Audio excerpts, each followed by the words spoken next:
Dieu ne travaille pas avec les incrédules. Attendez, je vais vous dire sur mon témoignage. Moi, je suis né dans une famille chrétienne. J'aimais tant ma religion. Vraiment beaucoup. Et je me suis marié dans cette religion.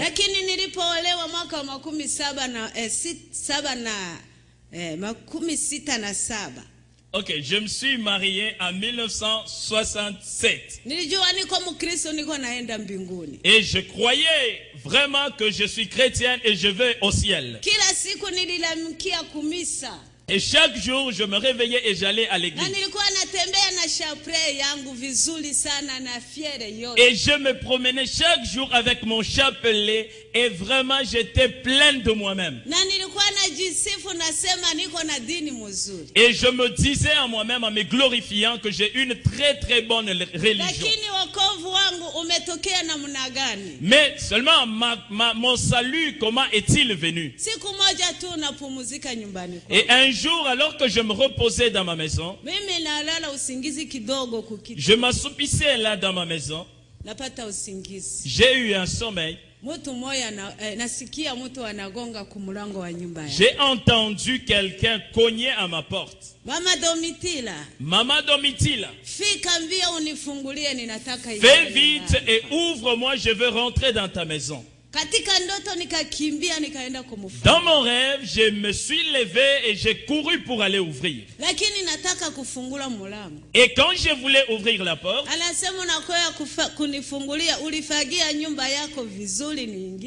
il m'a dit ceci: tu viens m'ouvrir, est-ce que tu as préalablement nettoyé ta maison pour que j'y entre? Et je me suis retourné pour regarder dans ma maison. Et il y avait beaucoup de saleté dans ma maison. Il n'y avait même pas un endroit où je pouvais m'asseoir. Alors je lui ai dit, bien-aimé, je ne peux pas te mentir, ma maison est très sale. Et il m'a dit, comme ta maison est très sale, je ne peux pas y entrer. Et je rentre. Mais seulement j'avais quelque chose à te dire. Va chercher la Bible. Tu vas lire dans 1 Pierre 4 de 3 jusqu'au 7. Et cet homme est parti. 1 Pierre 4, 3e verset jusqu'au 7e. Et il est parti. Et j'ai sursauté. Je cherchais pour voir la personne, il n'y avait personne. J'ai ouvert la porte et j'ai couru par dehors. Et j'ai cherché partout, je n'ai vu personne. Je n'ai pas compris ce rêve.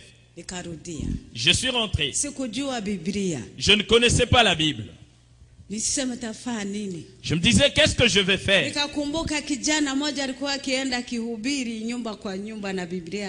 Je me rappelais d'un garçon qui allait prêcher de maison en maison avec sa Bible. Comme je me suis rappelé que cet homme avait la Bible, je suis allé vers le garçon.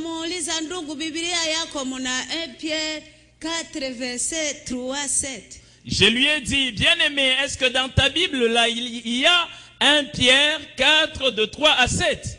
Il a dit oui, oui. Je lui ai dit, mais est-ce que tu peux me lire ça? Il m'a lu. Je n'ai rien compris. Je lui ai dit mon rêve. Il m'a dit, le rêve que tu as vu, la maison sale que tu as vue, ce n'est pas la maison où tu habites. C'est ton cœur. Et la saleté, c'est le péché en toi. Et cet homme, c'est Jésus-Christ. Il est en train de cogner à ton cœur. Et je lui ai dit, frère, je lui ai dit que moi, je suis chrétienne 100%. Je suis né dans une religion. J'ai grandi dans une religion. Je me suis marié dans une religion.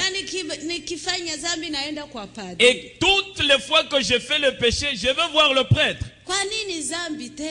Pourquoi tu me parles encore de péché? Et cet homme m'a dit, sœur, crois à la parole de Dieu. Confesse ton péché et Jésus rentre en toi. Je me suis fâché, je suis rentré chez moi. Mais seulement Dieu me cherchait. Ce n'est pas moi qui avais cherché Dieu. Dieu me cherchait. Arrivé à la maison, je voulais juste chasser ces pensées-là. Mais Dieu n'a pas voulu. Oh, j'ai manqué la paix. J'ai nettoyé ma maison. À partir du haut jusqu'en bas, j'ai nettoyé les choses de la maison pour que ma maison soit propre. Dieu n'a pas besoin de ta maison. Dieu n'a besoin d'aucune autre chose que ton cœur. Et j'ai manqué la paix, je suis allé prier. J'ai pris mon chapelet. Le premier tour, j'ai terminé. Il n'y avait pas de paix à moi. Deuxième fois, je retournais, j'ai terminé. Toujours pas de paix. J'ai laissé le chapelet. J'ai vaqué à mes occupations. J'étais en train de préparer là-bas. Quelque chose est descendu à moi. Je commençais à trembloter. Je commençais à pleurer. Je commençais à prier comme jamais auparavant. J'ai reçu la puissance du Saint-Esprit. J'ai reçu le Saint-Esprit alors que j'étais encore dans l'église catholique. Et Dieu m'a dit, confesse ton péché. Et confesser, c'est laisser aussi. Ok, confesser, ce n'est pas aller chanter devant le prêtre ce péché. C'est confesser et abandonner. Tu t'appelles créature de Dieu. Certes, tu es créature de Dieu, mais seulement tu n'es pas enfant de Dieu. Parce que l'enfant de Dieu fait la volonté de son Père. Mais seulement toi, ce que tu fais, ce n'est pas un enfant de Dieu. Je suis sorti et je courais en pleurant pour chercher un pasteur. Parce que le prêtre n'était pas là.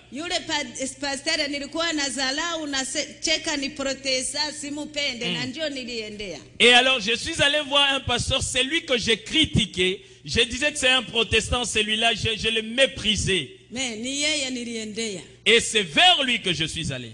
Je lui ai dit mon rêve. J'ai confessé mon péché. Et après, il a prié pour moi. Et je suis rentré avec joie dans mon cœur. Je suis resté dans la mouvance du Saint-Esprit. Et mon mari est toujours catholique à l'église catholique. Et la nouvelle est arrivée juste à l'église catholique, comme quoi elle a reçu le Saint-Esprit.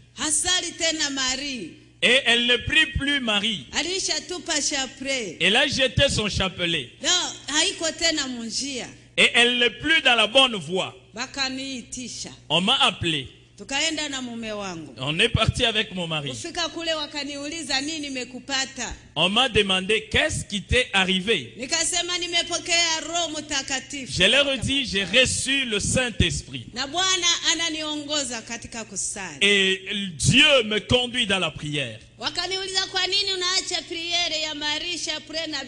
On m'a dit, mais pourquoi tu as abandonné la prière de Marie et le chapelet? Je leur ai dit, maintenant j'ai pris selon que le Saint-Esprit me conduit. Et on m'a dit, là ce n'est pas le Saint-Esprit. Là c'est un mauvais esprit que tu as accueilli. À genoux, on va prier pour toi. Et puis on va te donner de l'eau bénite. Et cet esprit-là va sortir. Je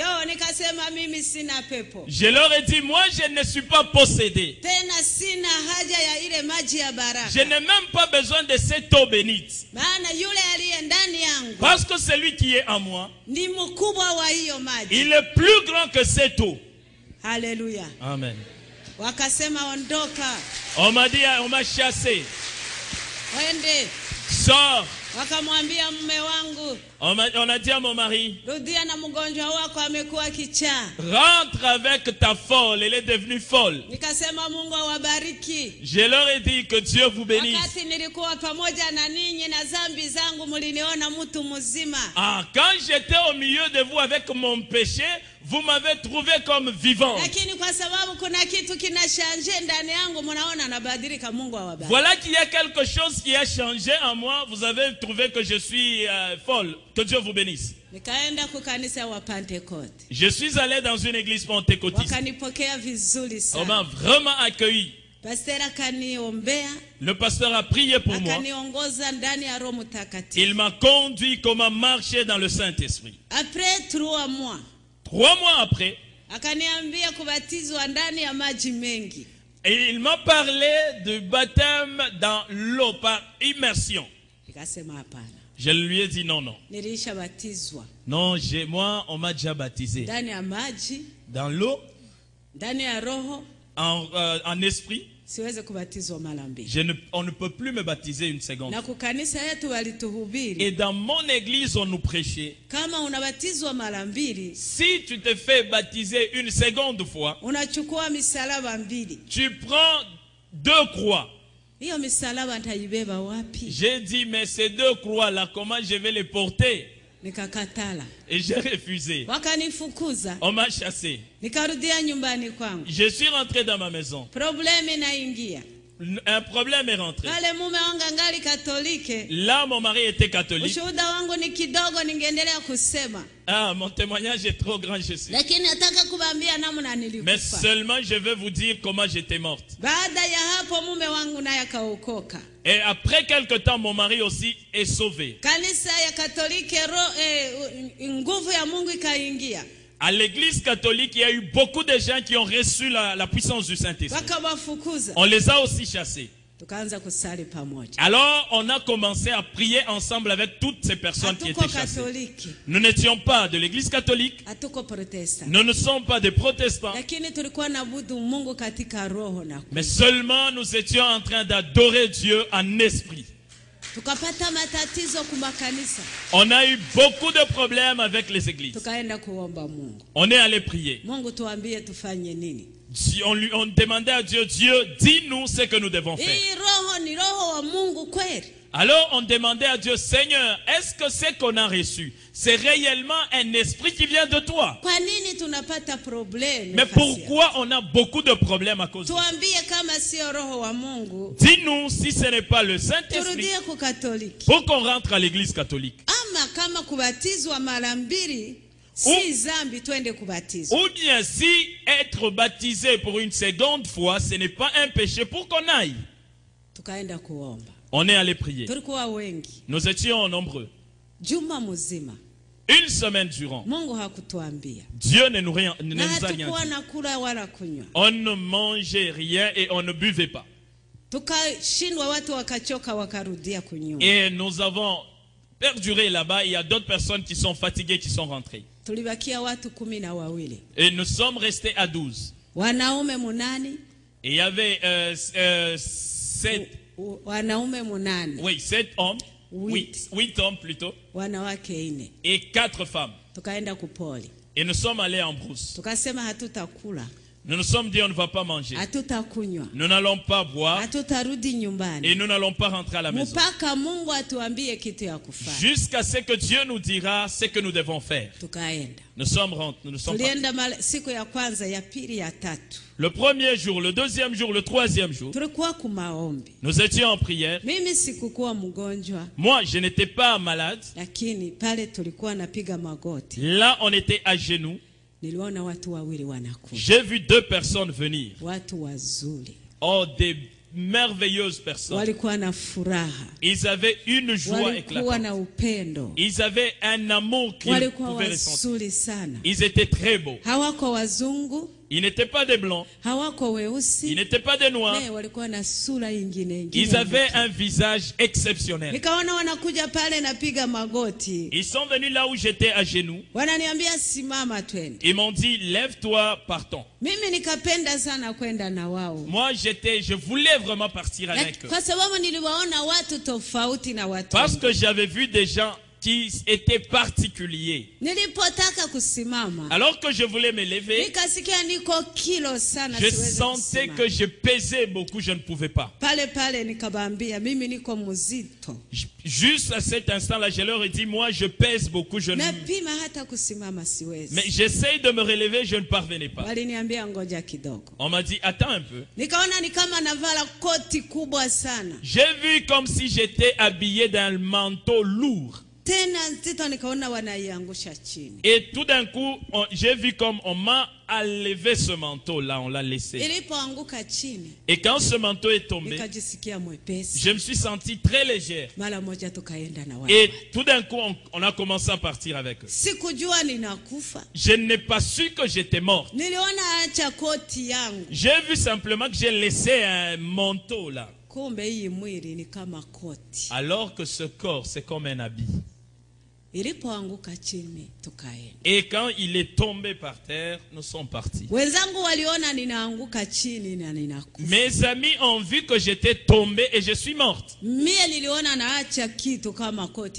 moi, j'ai vu comme j'ai enlevé comme un habit, j'ai laissé et je partais avec ces gens. Et alors qu'on était en chemin, je me regardais. Je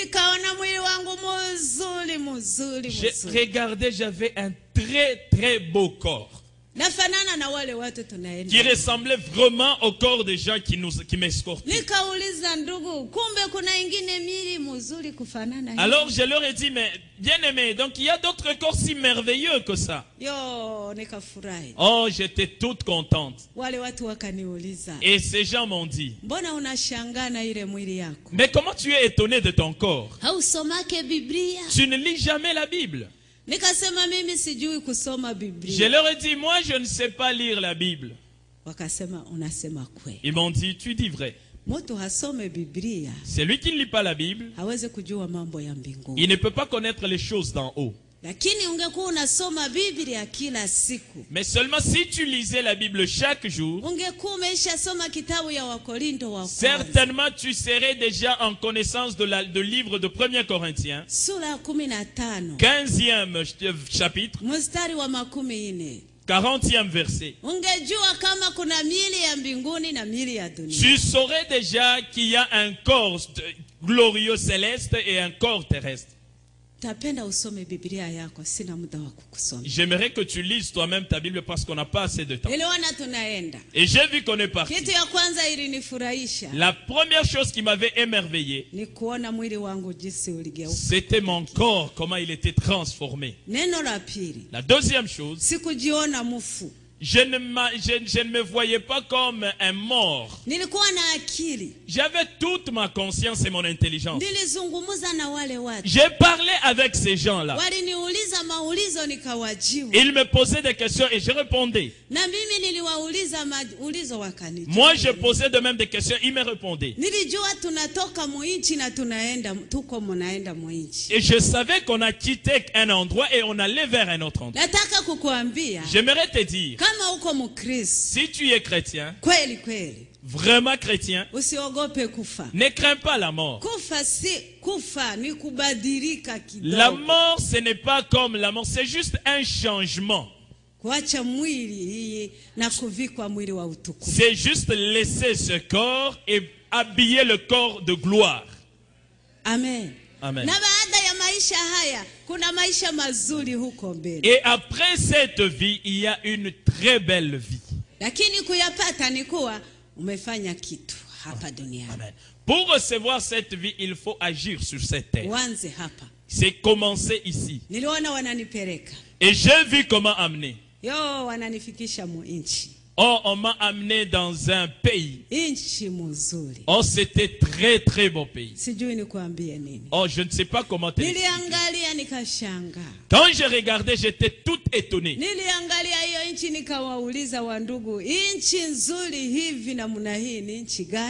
Quand je regardais, j'ai dit à ces gens qui m'escortaient, mais un très très beau pays, c'est quel pays ça? Ils m'ont dit, le pays que tu vois, c'est ce qu'on vous parle chaque jour, le ciel c'est ici. Bien aimé, la Bible c'est la parole de Dieu. Que tu crois ou non, la Bible, c'est la parole de Dieu. Et le ciel existe. Le royaume de Dieu existe. Et un jour, nous irons là-bas. Nous pouvons acclamer pour la gloire. Oh, j'ai vu des choses merveilleuses.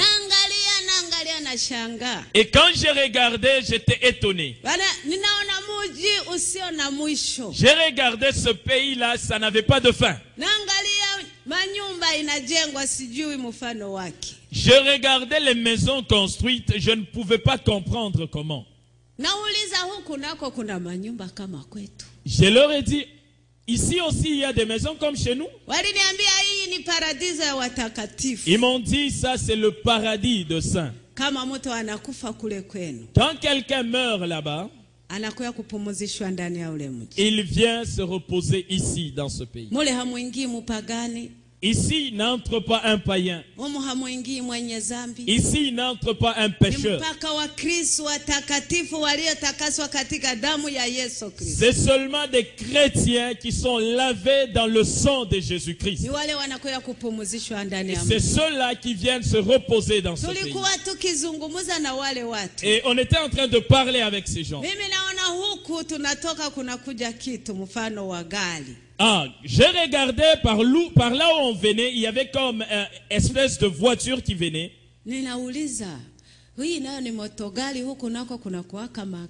J'ai regardé, j'ai posé la question, j'ai dit, ah mon Dieu, ici aussi il y a une voiture. On m'a dit, non, ça ce n'est pas une voiture. Ça c'est le char. C'est le char qui avait pris Élie, qui avait pris Enoch. C'est ce char qui va prendre les gens de Dieu, les hommes de Dieu qui meurent là sur la terre. Seulement ça ne prend pas des païens. Ça ne peut pas amener ici un pécheur. C'est seulement un chrétien saint. Je leur ai dit, moi aussi je suis chrétien. On m'a déjà baptisé. J'ai dit, mais pourquoi vous ne m'avez pas amené ici avec ce char là? On m'a dit, toi tu ne peux pas, on ne peut pas t'amener ici avec ce char. Parce que toi, tu dois rentrer là chez vous. Parce que ça ne peut pas amener ici un homme comme toi. Seulement quand tu deviendras sainte devant Dieu. Et là, on était en train de parler. Et ce char est rentré dans ce pays. Oh, j'ai écouté, on chantait. Oh, on était en train de faire des you-you. Oh, il y avait des instruments, je ne sais pas de quel genre. J'avais une très grande joie dans mon cœur. Je voulais voir ces gens-là qui chantaient et qui jouaient aux instruments. Mais seulement on n'a pas voulu que j'y entre. On m'a arrêté juste à l'entrée. Et j'ai vu que de là venait un homme, un grand, un géant. Et il était vraiment brillant. Alors j'essayais de le regarder. Je ne pouvais pas voir son visage parce que ça brillait fortement. Et il est venu devant moi. Il m'a dit, vous avez vraiment bien prié. Il m'a dit, mais comment vous savez très bien prier comme ceci? Mais seulement vous ne voulez pas le faire ainsi chaque jour. Et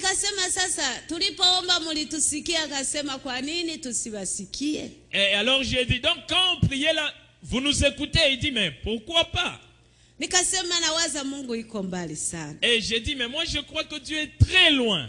Il m'a dit, non, Dieu n'est pas loin de ses enfants. Dieu est au milieu de ses enfants. Et quand vous priez, Dieu vous écoute. Et je lui ai dit, mais pourquoi vous n'avez pas répondu à nos prières? Et lui aussi m'a posé la question, mais pourquoi vous avez refusé de vous faire baptiser? Je lui ai dit, mais écoute, on nous a déjà baptisés, on ne peut pas se faire baptiser une seconde fois. Et il m'a posé la question, c'est quel genre de baptême vous avez reçu? J'ai dit, on nous a versé juste de l'eau sur la tête. Mais c'était seulement au nom du Père, du Fils et du Saint-Esprit. Et il m'a posé la question, est-ce que vous êtes vraiment des chrétiens? J'ai dit oui. Il m'a dit, Jésus était baptisé de quel genre de baptême?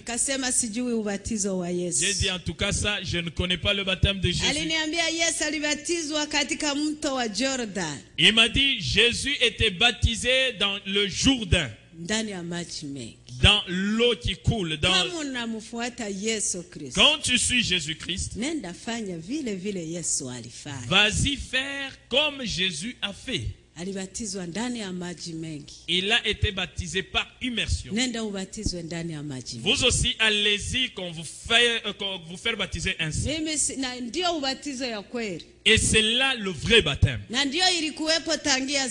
Et c'est ce qui existait depuis longtemps.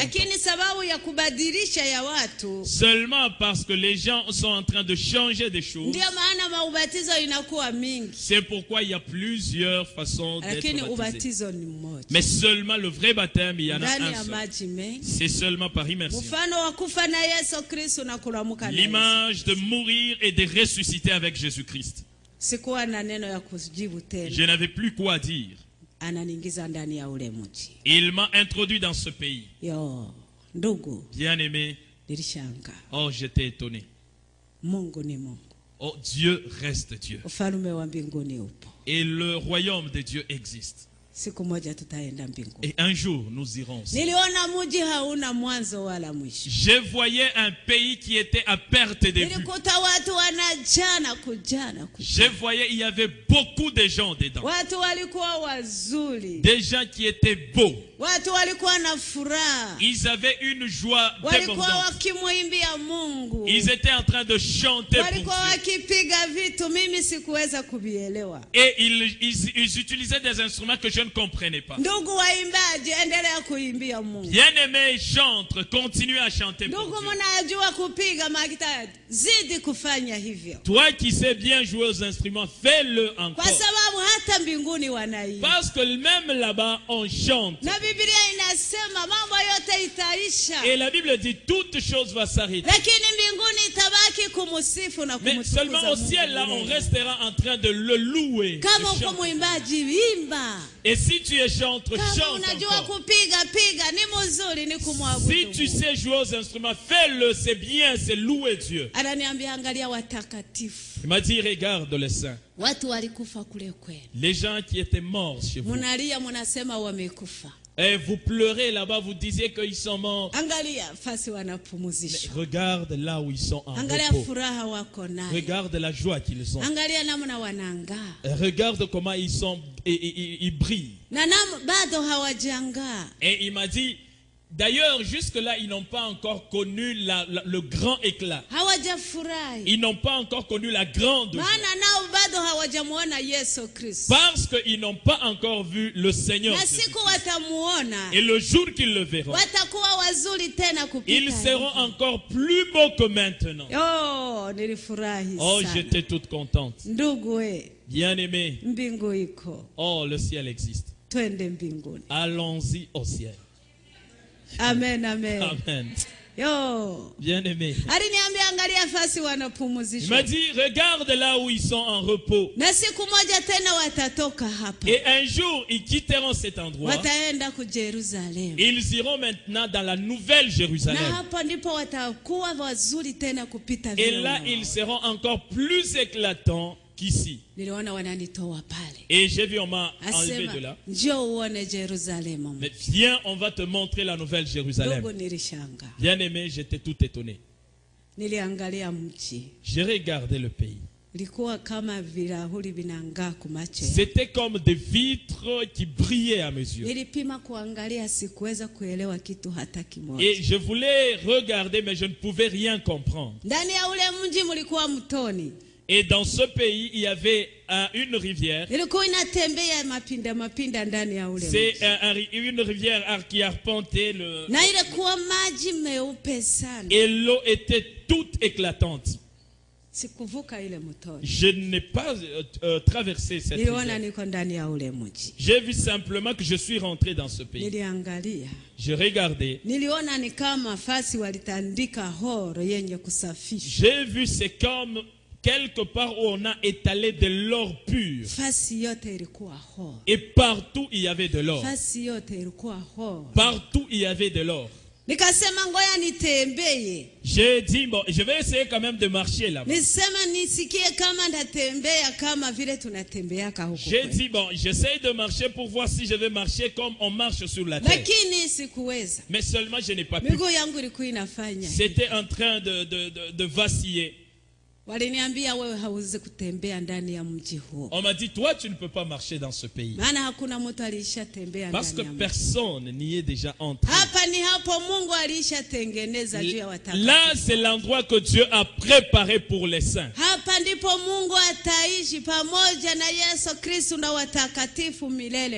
C'est ici l'endroit où Dieu vivra avec Jésus-Christ, avec tous les saints.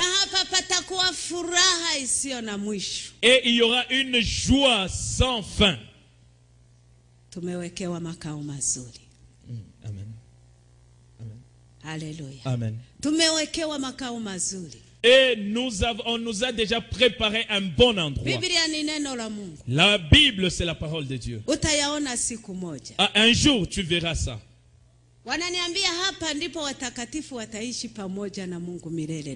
On m'a dit c'est ici que les saints vivront avec Dieu éternellement. Ils m'ont dit, viens, on va te montrer où sont les pécheurs qui meurent là sur la terre. J'ai vu un endroit, il y avait comme un grand trou. Et ce grand trou, il y avait comme du sang. Et les gens qui étaient dedans, ils exprimaient une grande douleur.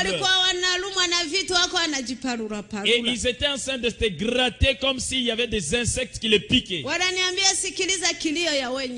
Et on m'a dit, tu vas écouter les pleurs des pécheurs. Et ils étaient en train de pleurer en disant, oh le Seigneur Dieu, il est bon que tu nous prennes de cet endroit et que tu nous jettes dans le feu et qu'on se consume et qu'on se termine. Ils m'ont dit que ça c'est un mensonge. Le feu ne s'éteindra jamais. Et le corps des pécheurs ne se consumera jamais. Ils seront en train d'être brûlés pour l'éternité. Et ils m'ont dit, maintenant, c'est ici que tous les pécheurs, quand ils meurent sur la terre, ils viennent attendre. Et ils attendent ici le feu de la Guéhenne. Et comme les chrétiens attendent au paradis, et eux attendent ici. Et jusqu'à ce qu'on va ouvrir le feu. Et ce feu-là sera ouvert uniquement le dernier jour. Bien aimé, j'ai pleuré. Et on est allé maintenant me montrer le feu dans la graine. J'ai vu des choses comme des fûts. J'ai vu 7 fûts. On m'a dit ces 7 fûts, ça conserve le feu de la graine.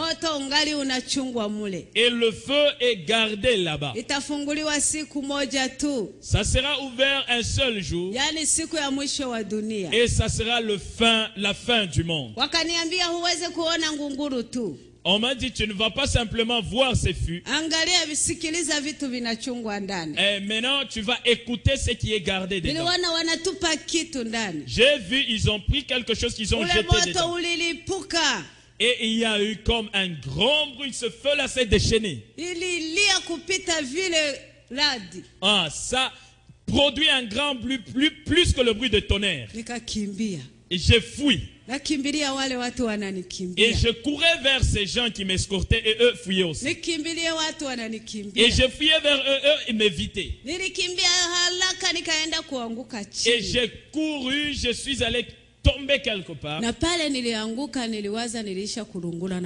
quand je suis tombé là moi-même dans mes pensées, je croyais que j'étais déjà dans le feu là. Et ils sont venus, ils m'ont relevé. Ils m'ont dit, tu as fui le bruit du feu seulement. Et le jour où on va ouvrir ce feu et le lâcher. Et les pécheurs, où est-ce que vous allez fuir? On vous prêche chaque jour. Vous ne voulez pas écouter. La Bible est écrite. Vous ne voulez pas la lire. Vous allez à l'église. Mais vous ne changez pas. Qu'est-ce que vous voulez que Dieu fasse? Dieu a déjà préparé le feu depuis la création du monde. Et c'est seulement pour les pécheurs et les non-croyants. On m'a dit, viens voir là où vos œuvres vous attendent. J'aimerais que tu m'écoutes bien ici. Et j'ai regardé, j'ai vu quelque chose qui ressemblait à une armoire. J'ai vu, on a appuyé comme on appuie un bouton. Et cette armoire s'est ouverte. J'ai vu qu'il y a beaucoup de dossiers, beaucoup de papiers dedans. On m'a dit, tu vois ces papiers. C'est là qu'il y a le dossier de chacun. Toute personne qui vit ou qui a vécu sur la terre, son dossier est là. Que tu sois chrétien, que tu sois païen, que tu sois grand, que tu sois jeune, ton dossier est là-bas. Et là, il y a juste 2 chemins. Le premier, c'est pour entrer au ciel. Et le deuxième, c'est pour aller en enfer. Et chaque personne qui meurt doit passer par là. Quand il arrive par là, il prend son dossier. Et quand tu termines de lire ton dossier, tes œuvres vont te montrer la voie que tu dois prendre. Si tu es saint, ta voie est là. Et tes œuvres vont te montrer.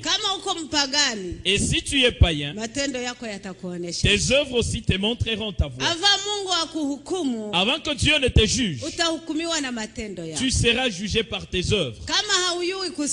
Si tu ne sais pas lire, c'est là que tu apprendras à lire. Si tu étais aveugle, né aveugle, c'est là que tu vas voir et tu vas lire. Ce n'est pas Dieu qui va lire ton dossier. Toi-même, tu vas le lire. Deuxième chose, il n'y aura pas un parent avec son enfant. Il n'y aura pas un pasteur avec son fidèle. Il y aura seulement toi, Dieu et tes œuvres. Oh, c'est très amer. Je ne savais pas lire. Depuis que j'étais né, je n'ai pas été à l'école. Je ne savais même pas lire dans le livre. J'ai regardé, j'ai vu mon dossier qui était ouvert. J'ai lu Maman Domitila. Et en dessous de mon nom, toutes mes œuvres, depuis ma jeunesse jusqu'à ce jour-là. Et je regardais, je commençais à trembloter. Je commençais à pleurer. Je voulais éviter le dossier de mes yeux pour regarder en bas. Et je regardais en bas, le dossier était encore là. Je voulais encore regarder par derrière juste pour que je ne lise pas. J'ai regardé et partout mon dossier y était. J'ai commencé à pleurer amèrement. Qu'est-ce que je dois faire? Et regarde mon péché, mes péchés sont déjà écrits. Qu'est-ce que je dois faire pour que je reçoive le pardon? On m'a dit, attends un peu. J'ai vu quelque chose qui ressemble à un écran de télévision. Un grand. J'ai vu qu'il a appuyé comme sur un bouton. J'ai vu la télévision s'allumer. Oh bien-aimé, j'ai pleuré. Et tout de suite, il y a des écrits qui apparaissaient sur l'écran.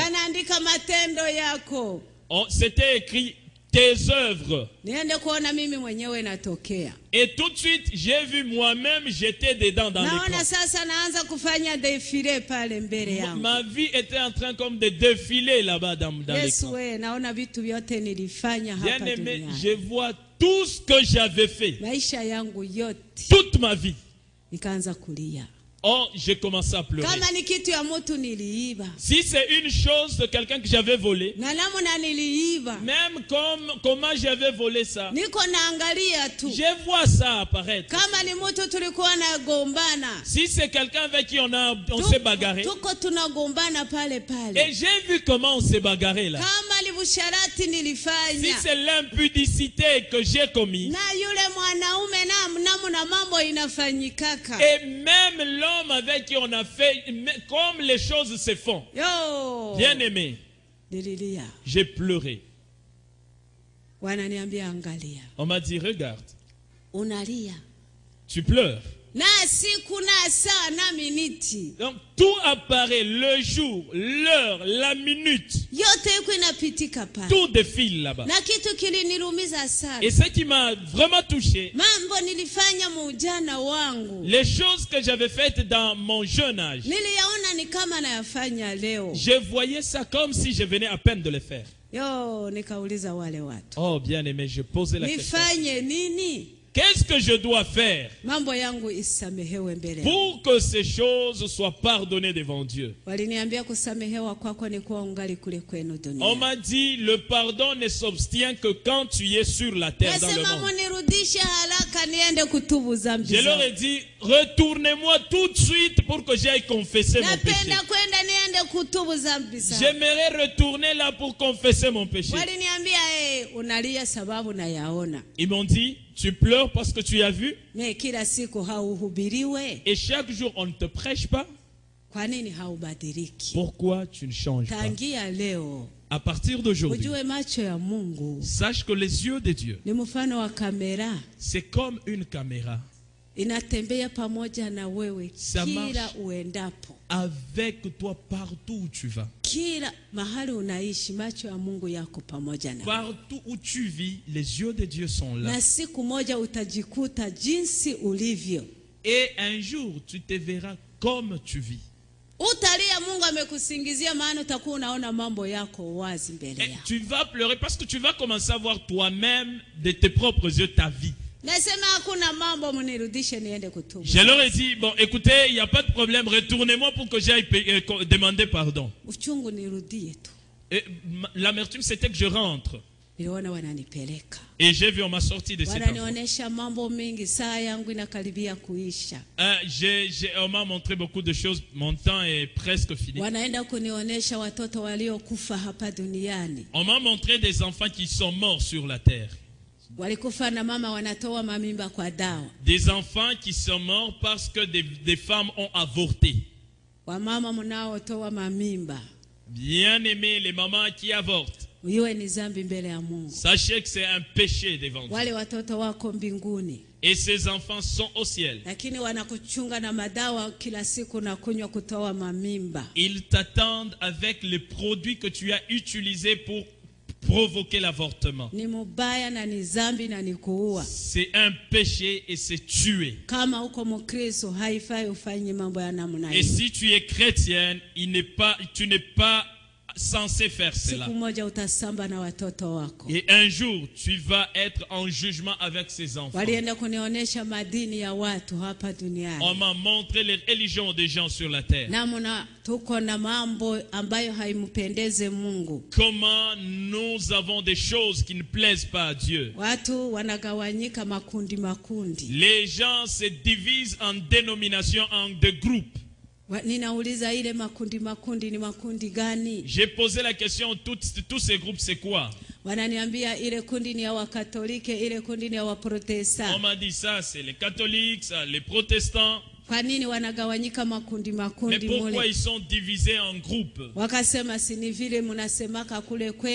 Et on m'a dit, mais c'est ce que vous dites là chez vous sur la terre. Vous dites, nous sommes des anglicans, nous sommes des pentecôtistes, nous sommes ceci. J'ai dit, mais est-ce que ça c'est aussi un péché?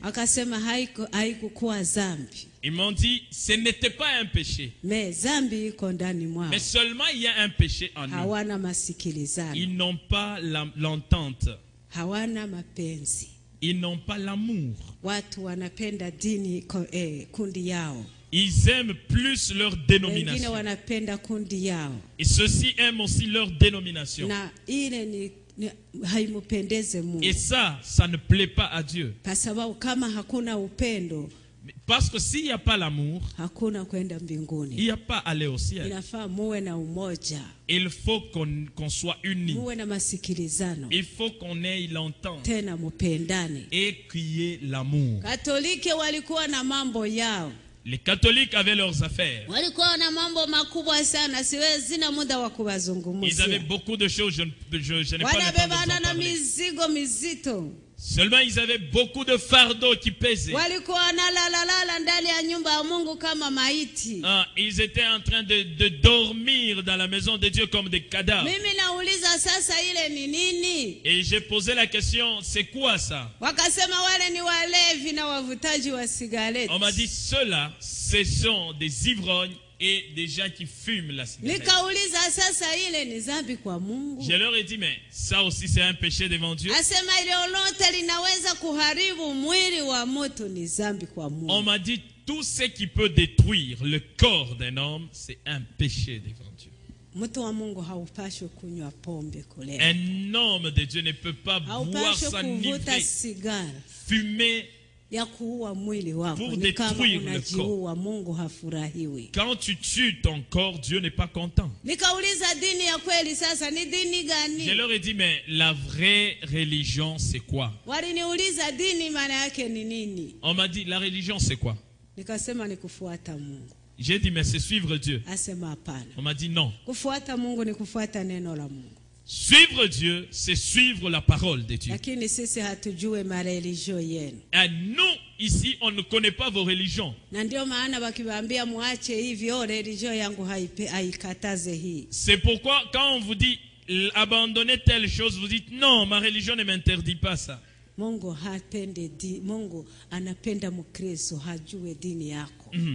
Dieu aime le chrétien, mais Dieu ne connaît pas ta religion. Seulement le chrétien qui croit en Jésus-Christ. J'ai vu, on m'a sorti cette on m'a montré beaucoup de choses. On m'a montré le groupe de pasteurs et qui étaient en train de parler concernant le mariage de chrétiens.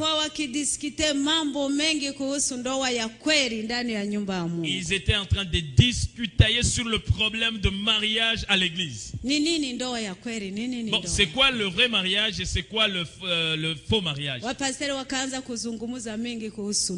Et ces pasteurs étaient en train de parler concernant le mariage. Mais seulement celui qui m'a dit toutes ces discussions, pourquoi? Le mariage est unique. Mais pourquoi toutes ces discussions? Dieu a créé l'homme et la femme. Ile mambo ya divorce ya mambo mingi ya kujiuliza mariage ya mzuri mariage ni ya nini? Ces affaires là de divorce, se poser des questions, le vrai mariage c'est quoi? Haina na maana, ndoa ni moja tu. Ça n'a aucune importance, le mariage est unique. Wazungumuze mambo mengi ndoa ni moja tu. Qu'il parle de beaucoup de choses, mais le mariage reste unique. Pour terminer, parce que mon temps est très court, si tu veux bien écouter tout, tu vas prendre le livre. On m'a montré maintenant ici sur la terre. J'ai regardé ces ténèbres. J'ai regardé dans ces ténèbres, il y avait des choses qui se promenaient comme des porcs. Ça mangeait des histoires sales. Et ça marchait dans la boue. Il m'a posé la question, c'est quoi? Je leur ai dit, bon, là, ce sont des porcs que nous élevons chez nous. Ils m'ont dit, non, ce ne sont pas des porcs. Ce sont des hommes, des gens que tu as laissés sur la terre. Mais ils ne sont pas chrétiens. Ce sont des païens et des pécheurs. Un pécheur, un païen, que tu manges bien, que tu t'habilles chiquement. Si tu n'as pas confessé ton péché devant Dieu, c'est comme un porc qui est en train de te souiller dans la saleté.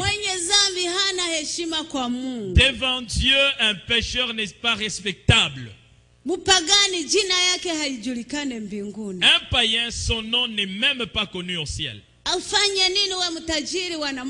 Que tu sois riche comme n'importe qui, si tu n'as pas Jésus, oh, c'est vraiment dommage pour toi. J'ai vu, on m'a montré quelque chose. Il y avait comme la peau d'un bœuf qui était jeté là. On m'a dit, c'est quoi ça? J'ai dit, mais là, c'est la peau d'une vache qu'on a jetée. On m'a dit, non, non, non, ce n'est pas la peau d'une vache. Voilà, c'est ton corps qui est étalé. À partir d'aujourd'hui, sache que ton corps, c'est la poussière et ça va retourner à la poussière. C'est la poussière, ça va retourner à la poussière. Il est très important que tu puisses réjouir ton âme, ton cœur, au lieu de réjouir seulement ton corps.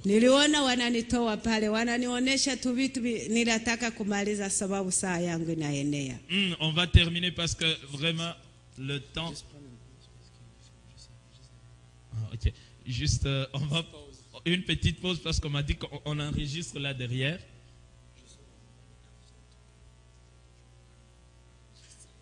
Tu peux reprendre, dis-lui qu'elle peut reprendre où est-ce qu'elle était.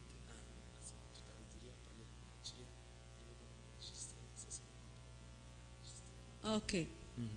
On va envier. Ok. Alors on On va reprendre dans quelques minutes. Par là, on a arrêté parce qu'ils sont en train d'enregistrer. Ok.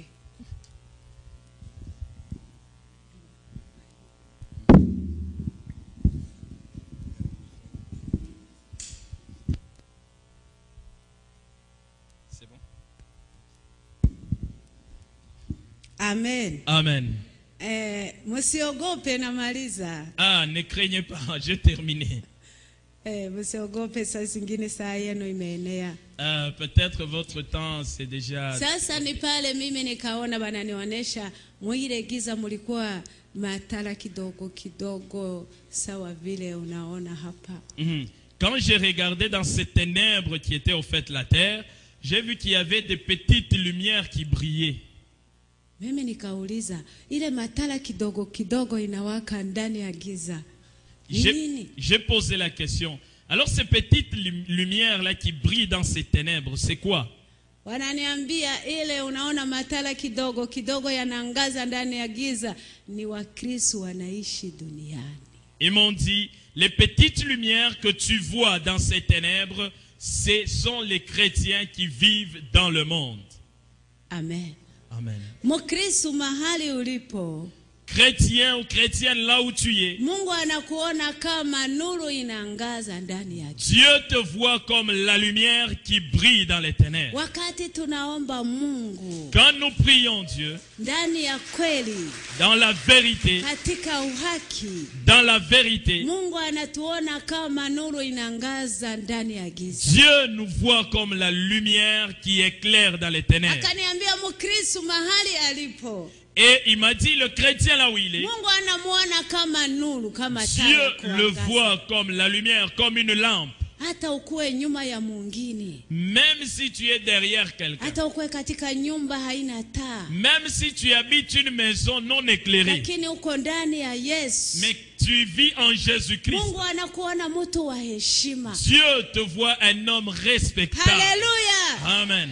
Oh, Mungu akubariki sana. Que Dieu vous bénisse. Na ndio maana neno la Mungu linasema, c'est pourquoi la parole de Dieu que j'ai dit, wakati kanisa litaenda mbinguni, quand l'église sera enlevée, wakati Yesu anachukua kanisa lake, quand Jésus-Christ va enlever son église, giza itaingia katika dunia, les ténèbres vont envahir la terre. Mais hatutaenda na kura. Nous n'irons pas avec l'électricité. L'électricité va rester. Mais la Bible dit qu'il y aura des ténèbres. Parce que l'église sera enlevée. Parce que nous sommes la lumière du monde. C'est pourquoi nous ne pouvons pas nous conduire comme nous voulons. Parce que nous devons éclairer pour tout le monde.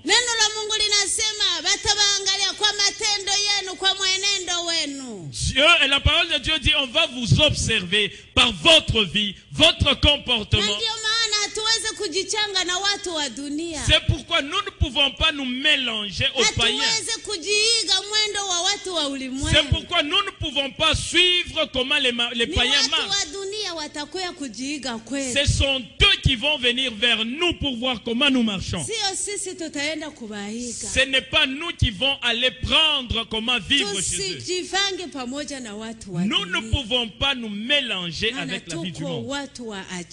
Parce que nous sommes des personnes merveilleuses. Nous ne devons pas commencer à chercher les choses du monde. Parce que nous ne sommes pas du monde. Nous sommes les gens de Dieu. La Bible dit que nous, notre bonheur, c'est au ciel. Après ces choses, il m'a dit, je vais te dire deux choses. J'ai vu un grand livre. C'était très grand. On m'a dit, tu vois ce livre? C'est là qu'est écrit les noms des saints. La personne dont le nom ne se retrouvera pas là-bas ne peut pas entrer dans le royaume de Dieu. Et le nom rentre là-bas le jour que tu crois au Seigneur Jésus. Si ton nom n'est pas là, je ne peux pas rentrer dans le royaume de Dieu. La Bible, c'est la parole de Dieu. On m'a montré beaucoup de choses. Je ne peux pas continuer. Mais la personne grande, et il m'a dit, je te dis aujourd'hui comme tu vas rentrer, va dire aux gens, n'augmente pas à ce que tu as vu, ne diminue pas ce que tu as vu, mais dis exactement comme tu l'as vu. Et deuxième chose que tu diras aux gens, après la vie que nous avons ici, il y a une autre vie au ciel. Et il y a deux sortes de vie. La bonne vie et la mauvaise vie. Et pour recevoir cette bonne vie, c'est rechercher ça aussi longtemps que tu es sur la terre. Si tu veux avoir une bonne vie là aussi, confesse ton péché. Crois en Jésus-Christ.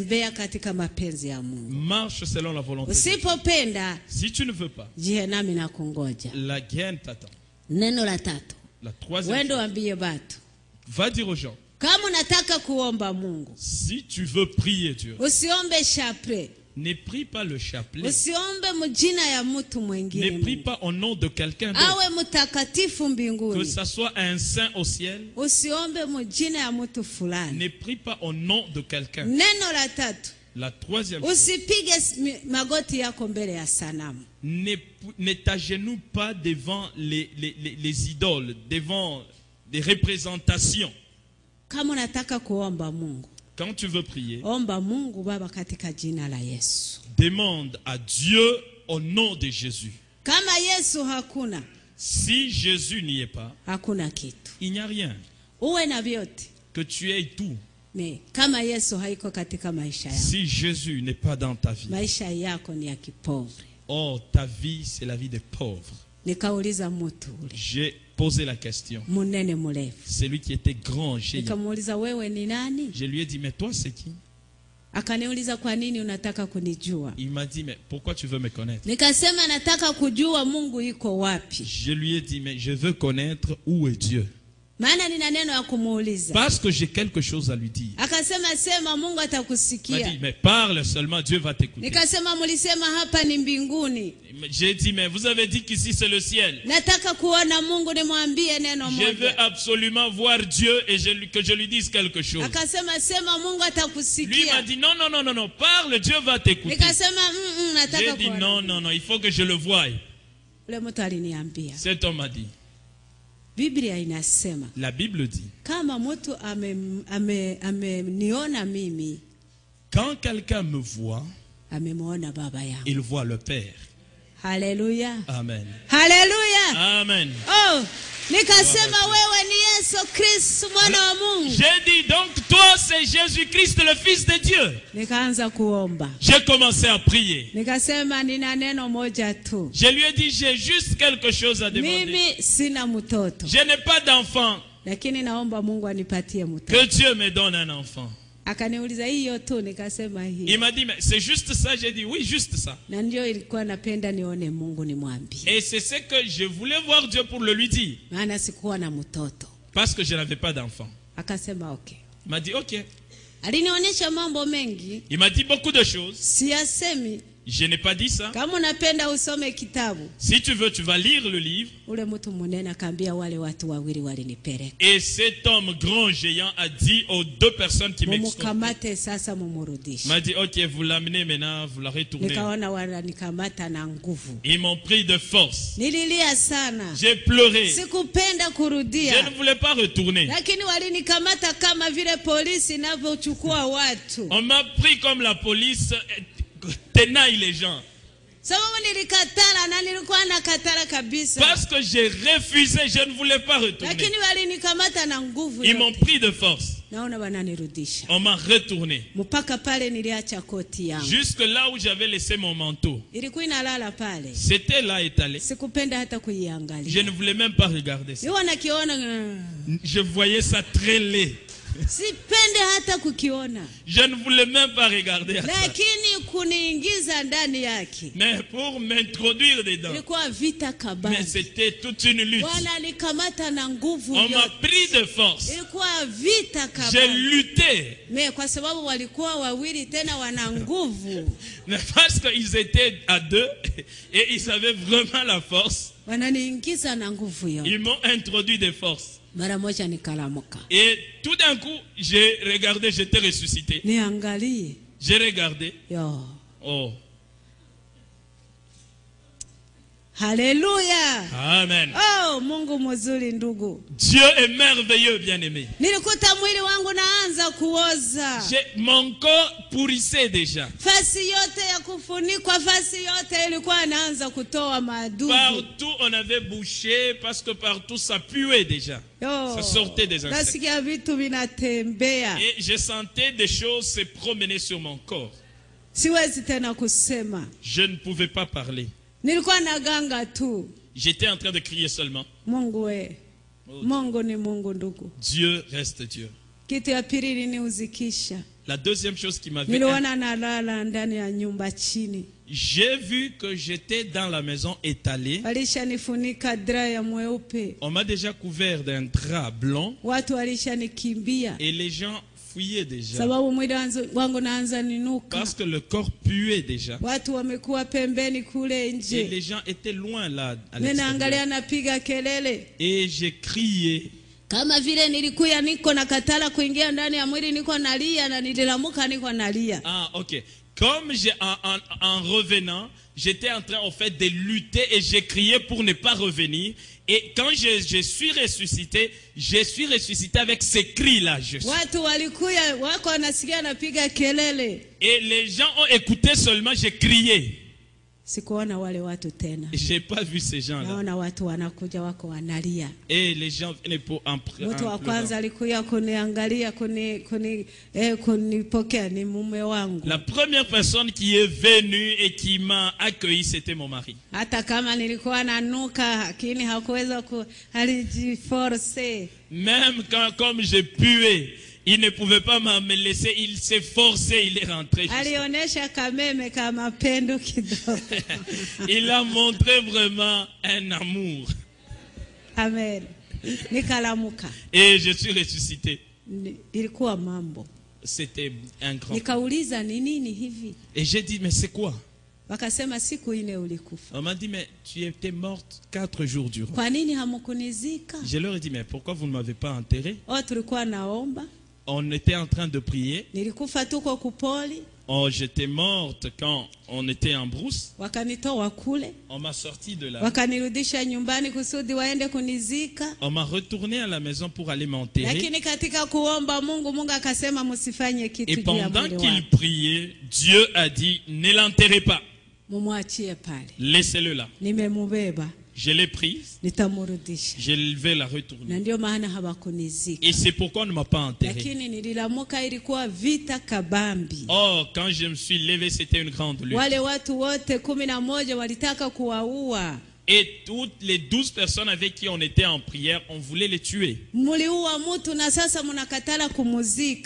Oh, parce que vous avez tué quelqu'un en brousse là où vous étiez supposé aller prier et vous ne voulez pas l'enterrer. Et il commence à puer même. Et c'était une lutte. Et Dieu m'a retourné. Dieu connaît toutes choses qui se passent sur la terre. Et je suis resté 3 semaines. Et mon corps s'est reconstitué. J'ai pris la force. Je n'étais pas allé à l'hôpital. La chose que j'ai faite, j'ai confessé mon péché. C'était une grande réunion. Il y avait des gens qui venaient de partout. Et j'ai témoigné là-bas. Et avant de témoigner, j'ai demandé la Bible. J'ai dit, j'ai lu mon dossier au ciel. Donnez-moi la Bible. Parce que quand j'étais allé, j'ai lu. On m'a donné la Bible. Ah, les mêmes choses que j'avais lues là, c'est la même.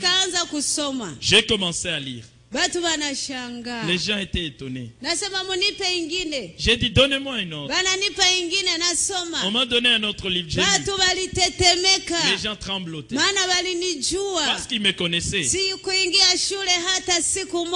n'ai jamais été à l'école même un seul jour. Et les gens étaient étonnés. Je leur ai dit, les choses que j'ai vues là-bas, je vais les dire. Et j'ai commencé à témoigner. Les choses que j'ai vues là. Et je leur ai dit, allez-y, vous allez me baptiser par immersion. Parce que Dieu m'a dit de me faire baptiser par immersion. Je ne me suis pas fait baptiser seul. Ah, on nous a baptisé près de 100 personnes. Parce que beaucoup de pasteurs étaient là pour baptiser. Oh, beaucoup de gens ont cru en Jésus. Beaucoup de gens ont confessé. Beaucoup de gens ont accepté le baptême par immersion. À partir de ce jour, je suis devenu une chrétienne. Une chrétienne qui va au ciel. Je ne suis pas une chrétienne d'une religion quelconque. Parce qu'au ciel, on ne m'a pas dit la vraie religion. On m'a dit le chrétien qui marche avec Jésus-Christ. Et je leur dis, j'irai au ciel. Pourquoi? Parce que j'ai vu avec mes yeux. J'ai marché avec de mes pieds. J'ai visité le ciel. Et un jour, je vais retourner là-bas. Partons au ciel. Alléluia. Alléluia.